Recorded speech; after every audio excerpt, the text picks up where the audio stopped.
प्यारे दर्शकों नमस्कार। तारीख आज 12 फरवरी 2025, दिन बुधवार और हिंदी पंचांग के अनुसार आज माघ माह के शुक्ल पक्ष की पूर्णिमा तिथि है। साथ ही आज महान संत शिरोमणि गुरु रविदास जी की जयंती भी मनाई जा रही है।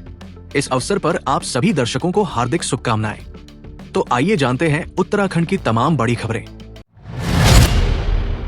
उत्तराखंड बजट सत्र से पहले कैबिनेट बैठक, सख्त भूकानून समेत कई प्रस्तावों पर लग सकती है मुहर। देहरादून से बड़ी खबर। उत्तराखंड में विधानसभा बजट सत्र से पहले आज यानी 12 फरवरी को मुख्यमंत्री पुष्कर सिंह धामी की अध्यक्षता में अहम कैबिनेट बैठक होने जा रही है। इस बैठक में संशोधित भूकानून पर चर्चा होने की संभावना है, जिसे राज्य में सख्त बनाने की बात कही जा रही थी। इसके अलावा आगामी वित्तीय वर्ष 2025-26 के बजट का आकार भी इसी बैठक में तय किया जाएगा। साथ ही योग नीति, महिला नीति और चीनी मिलों के मृतक कर्मचारियों के आश्रितों को नौकरी देने जैसे महत्वपूर्ण प्रस्तावों पर मुहर लग सकती है।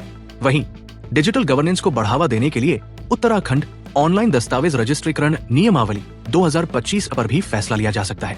अब देखना होगा कि इस महत्वपूर्ण बैठक से राज्य को कौन-कौन से नए फैसले मिलते हैं। यूसीसी के लिव इन रिलेशनशिप प्रावधान पर विवाद, नैनीताल हाईकोर्ट में होगी सुनवाई।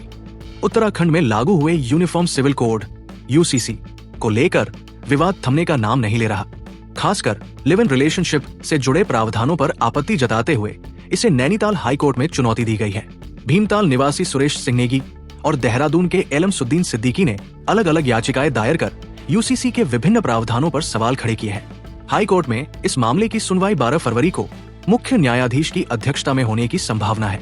बता दें कि नए कानून के तहत बिना रजिस्ट्रेशन के लिव इन में रहने वालों पर 6 महीने की जेल या 25,000 का जुर्माना लगाया जा सकता है। ऐसे में अब हाईकोर्ट इस मामले में क्या फैसला लेता है, इस पर सभी की निगाहें टिकी है। रुद्रप्रयाग में बन रहा 10 मंजिला भवन, भू विशेषज्ञ और पर्यावरणविदों ने जताई गंभीर चिंता। रुद्रप्रयाग जिले में एक 10 मंजिला इमारत का निर्माण इन दिनों चर्चाओं में है। ऋषिकेश बद्रीनाथ हाईवे के पास सुमेरपुर में बन रही इस विशाल बिल्डिंग को लेकर भूवैज्ञानिक और पर्यावरणविद चिंतित हैं। उनका कहना है कि ये निर्माण क्षेत्र भूकंप के लिहाज से बेहद संवेदनशील जोन 5 में आता है और इस तरह का ऊंचा भवन भविष्य में किसी बड़ी आपदा को जन्म दे सकता है। जिला विकास प्राधिकरण के अधिकारियों ने अब तक इस निर्माण को मंजूरी नहीं दी है, फिर भी कार्य जारी है। विशेषज्ञों का मानना है कि इतनी बड़ी इमारत के भार को पहाड़ी जमीन झेल भी पाएगी या नहीं, इसका पहले अध्ययन होना चाहिए। ऐसे में अब देखना होगा कि प्रशासन इस मामले में क्या कदम उठाता है। स्कूल पहुंचे नशे में धुत शिक्षक, छात्रों के सवालों का नहीं दे पाए जवाब, डीएम ने किया निलंबित। शिक्षा के मंदिर में शिक्षकों की शर्मनाक हरकत। बागेश्वर जिले के राजकीय जूनियर हाई स्कूल बिरुवा बिनोला में 2 शिक्षक शराब के नशे में धुत होकर स्कूल पहुंचे, जिसकी वीडियो सोशल मीडिया पर वायरल हो गई।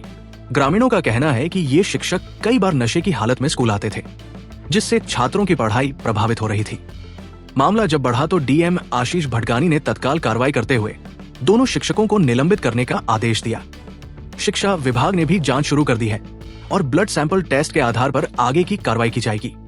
प्रशासन ने साफ कर दिया है कि यदि प्रदेश के अन्य स्कूलों से भी ऐसी कोई शिकायत मिलती है तो सख्त कदम उठाए जाएंगे। सबको हंसाने वाला आज रुलाकर चला गया। हास्य कलाकार घन्ना भाई का निधन। प्रसिद्ध हास्य कलाकार घनानंद उर्फ घन्ना भाई अब इस दुनिया में नहीं रहे। वो पिछले 4 दिनों से देहरादून स्थित श्री महंत इंद्रेश अस्पताल में वेंटिलेटर पर थे, जहां आज उनका निधन हो गया। हास्य की दुनिया में अपनी अनोखी शैली से सबको हंसाने वाले घन्ना भाई का यूं अचानक चले जाना सबके लिए एक गहरा सदमा है। आवाज सुनो पहाड़ों की कार्यक्रम के संरक्षक बलबीर सिंह पंवार और संयोजक नरेंद्र रौथान ने बताया कि घन्ना भाई पहले से ही हृदय रोग से जूझ रहे थे और उन्हें पेसमेकर लगा था। हाल ही में यूरिन में ब्लड आने की शिकायत के बाद उन्हें अस्पताल में भर्ती कराया गया, जहां इलाज के दौरान उनकी तबीयत और बिगड़ती चली गई। हास्य मंच का ये चमकता सितारा आज सभी की आंखें नम कर गया। प्रदेश में 13 आदर्श संस्कृत ग्राम घोषित, गूंजेगी वेदों और उपनिषदों की ऋचाएं। उत्तराखंड सरकार ने राज्य के हर जिले में एक आदर्श संस्कृत ग्राम घोषित कर संस्कृत भाषा को बढ़ावा देने की ऐतिहासिक पहल की है। इन गांवों में अब हर कामकाज और बातचीत संस्कृत में होगी, जिससे नई पीढ़ी को भारतीय संस्कृति और वेदों से जोड़ा जा सकेगा। संस्कृत शिक्षा मंत्री डॉक्टर धन सिंह रावत ने बताया कि देववाणी संस्कृत राज्य की द्वितीय राजभाषा है और इसके संरक्षण के लिए ये कदम उठाया गया है। हरिद्वार, देहरादून, उत्तरकाशी, चमोली, पौड़ी, रुद्रप्रयाग, टिहरी, नैनीताल, अल्मोड़ा, चंपावत, पिथौरागढ़, बागेश्वर और उधम सिंह नगर के चयनित गांवों में संस्कृत प्रशिक्षकों की नियुक्ति होगी। गांवों में वैदिक मंत्रोच्चारण के साथ धार्मिक और सांस्कृतिक आयोजनों का भी आयोजन किया जाएगा। सरकार की इस अनूठी पहल से प्रदेश में संस्कृत का प्रभाव और अधिक मजबूत होगा। स्मार्ट प्रीपेड मीटर की जागरूकता के लिए समिति गठित, उपभोक्ताओं को 4% छूट का मिलेगा लाभ। Uttarakhand power corporation limited UPCL ने प्रदेश भर में स्मार्ट प्रीपेड मीटर की जानकारी और जागरूकता बढ़ाने के लिए एक विशेष समिति का गठन किया है। UPCL के MD अनिल कुमार ने बताया कि मुख्यमंत्री पुष्कर सिंह धामी के नेतृत्व में पूरे प्रदेश में स्मार्ट मीटर लगाने का अभियान तेजी से चल रहा है। उपभोक्ताओं को सही जानकारी देने और किसी भी तरह की भ्रांति को दूर करने के लिए ये समिति काम करेगी। उन्होंने बताया कि स्मार्ट मीटर उपभोक्ताओं के लिए एक वरदान साबित होगा। इस मीटर से उपभोक्ता वर्तमान दरों से 4% कम कीमत पर बिजली का उपयोग कर सकेंगे। सबसे खास बात ये कि अगर किसी उपभोक्ता का बैलेंस खत्म हो जाता है तो भी 3 दिनों तक बिजली की आपूर्ति जारी रहेगी। रुड़की में किसानों का जोरदार प्रदर्शन, बकाया भुगतान की मांग पर दी रेल रोकने की चेतावनी।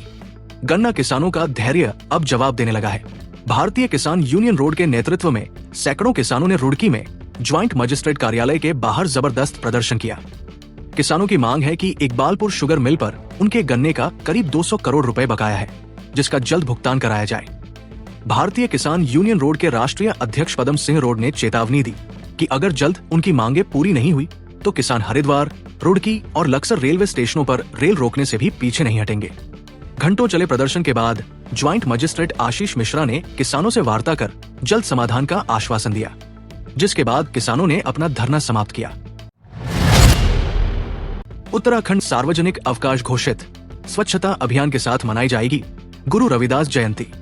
गुरु रविदास जयंती के अवसर पर उत्तराखंड सरकार ने 12 फरवरी को सार्वजनिक अवकाश घोषित कर दिया है। मुख्यमंत्री पुष्कर सिंह धामी ने निर्देश दिए हैं कि इस मौके पर पूरे प्रदेश में व्यापक स्वच्छता अभियान चलाया जाएगा। हालांकि सचिवालय और कोषागार को छोड़कर राज्य सरकार के सभी कार्यालय, संस्थान और स्कूल कॉलेज बंद रहेंगे। मुख्यमंत्री धामी ने कहा कि संत रविदास ने जीवन भर समानता, एकता और मानव सेवा का संदेश दिया है। उनकी शिक्षाओं को आत्मसात कर हमें समाज में व्याप्त बुराइयों और कुरीतियों को दूर करने का प्रयास करना चाहिए। प्रदेश भर में संत रविदास की मूर्तियों और पार्कों की विशेष सजावट की जाएगी और विभिन्न स्थानों पर धार्मिक और सामाजिक कार्यक्रम आयोजित किए जाएंगे। उत्तराखंड ने विभिन्न स्पर्धाओं में लगाई गोल्ड की हैट्रिक, पदकों की संख्या बढ़कर पहुंची 85। उत्तराखंड के खिलाड़ियों ने एक बार फिर कमाल कर दिखाया है।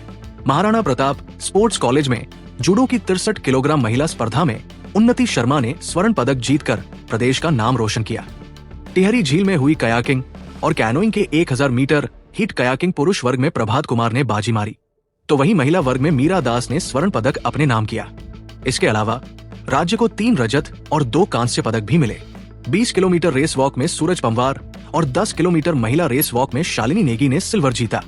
हैंडबॉल स्पर्धा में भी उत्तराखंड को कांस्य मिला। प्रदेश के शानदार प्रदर्शन से खेल प्रेमियों में उत्साह चरम पर है। अभी भी बर्फ से ढकी फूलों की घाटी, वन विभाग ने ग्लेशियर पॉइंट पार कर किया निरीक्षण। दोस्तों, फूलों की घाटी का नजारा आज भी बर्फ से ढका हुआ है। वन विभाग की टीम ने हाल ही में वहां का निरीक्षण किया ताकि किसी भी अवैध गतिविधि पर नजर रखी जा सके। घाटी में दुर्लभ वन्यजीवों और औषधीय वनस्पतियों की भरमार है, इसलिए तस्कर सक्रिय हो जाते हैं। इसी वजह से ट्रैप कैमरे लगाए गए हैं ताकि हर संदिग्ध गतिविधि पर पैनी नजर रखी जा सके। वन क्षेत्र अधिकारी चेतना कांडपाल ने बताया कि अभी घाटी पूरी तरह से सुरक्षित है और किसी भी अवैध गतिविधि के संकेत नहीं मिले हैं। वन विभाग की सतर्कता से ये खूबसूरत स्थल सुरक्षित बना हुआ है। टिहरी बन रहा खेलों का हब, अंतर्राष्ट्रीय जल क्रीड़ा प्रतियोगिताओं की भी तैयारी। दोस्तों, टिहरी अब खेलों का नया गढ़ बनता जा रहा है। 38वें राष्ट्रीय खेलों के तहत टिहरी झील में कयाकिंग और कैनोइंग की प्रतियोगिताएं हो रही है। इससे पहले यहाँ रोइंग स्पर्धा भी शानदार तरीके से संपन्न हुई। सीएम पुष्कर सिंह धामी ने कहा कि अब ये क्षेत्र जल क्रीड़ा और पर्यटन के लिए देश विदेश में मशहूर हो रहा है। सरकार की कोशिश है कि साल भर यहाँ विभिन्न स्पर्धाएं होती रहें, जिससे स्थानीय लोगों को रोजगार मिले और क्षेत्र की आर्थिक स्थिति मजबूत हो। जल्द ही यहाँ अंतर्राष्ट्रीय स्तर की प्रतियोगिताएं भी आयोजित की जाएंगी। ये टिहरी के लिए एक ऐतिहासिक अवसर साबित होने वाला है।